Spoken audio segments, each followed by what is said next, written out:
نیوزیلند په اسانۍ سره افغانستان ته ماتې ورکړه. په نړیوال جام کې د افغانستان کرکټ ملي لوبډلې د توپوهنې برخه لا هم د ناکامۍ په لور روانه ده.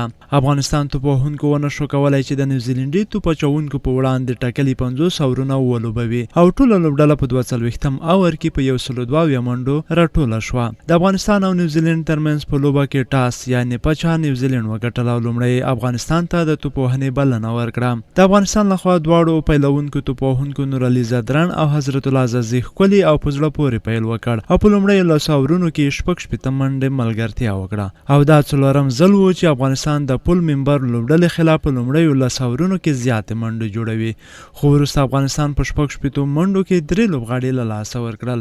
د افغانستان له لوري یوازینی توپ وهونکی حشمت الله شهیدي و چې په نیمه سلیزو جوړولو وتوانېدو او 950 منډې جوړې کړې. د نیوزیلند لخوا په توپ اچونه کې فارګوسن 4 او جیمس نیشم 15 وکټې ترلاسه کړې. د نیوزیلند لخوا ټکل شوی هدف په اسانۍ سره د 3 لوبغاړو په سوځېدو په 33م اور کې ترلاسه او په 7 وکټو افغانستان ته ماتې ورکړه. د نیوزیلند لخوا په توپوهنه کې د لوبډل مشر کین ویلیمسن 9 او روس ټرایرر 48 زیاتې منډې جوړې کړې. د افغانستان لخوا په توپ اچونه کې آفتاب عالم 3 لوبغاړي وسوځول. د په روان نړیوال جام کې د افغانستان پرله پسې درېیمه ماتې او د نیوزیلند پرله پسې درېیمه بریا وه. د یادونې وړ ده چې افغانستان به راتلونکې سیالۍ د جون په 15مه نیټه د سویلي افریقا خلاف د افغانستان په وخت د مازدیګر په 5 بجو د انګلستان په کاردیف لوبغالي کې تر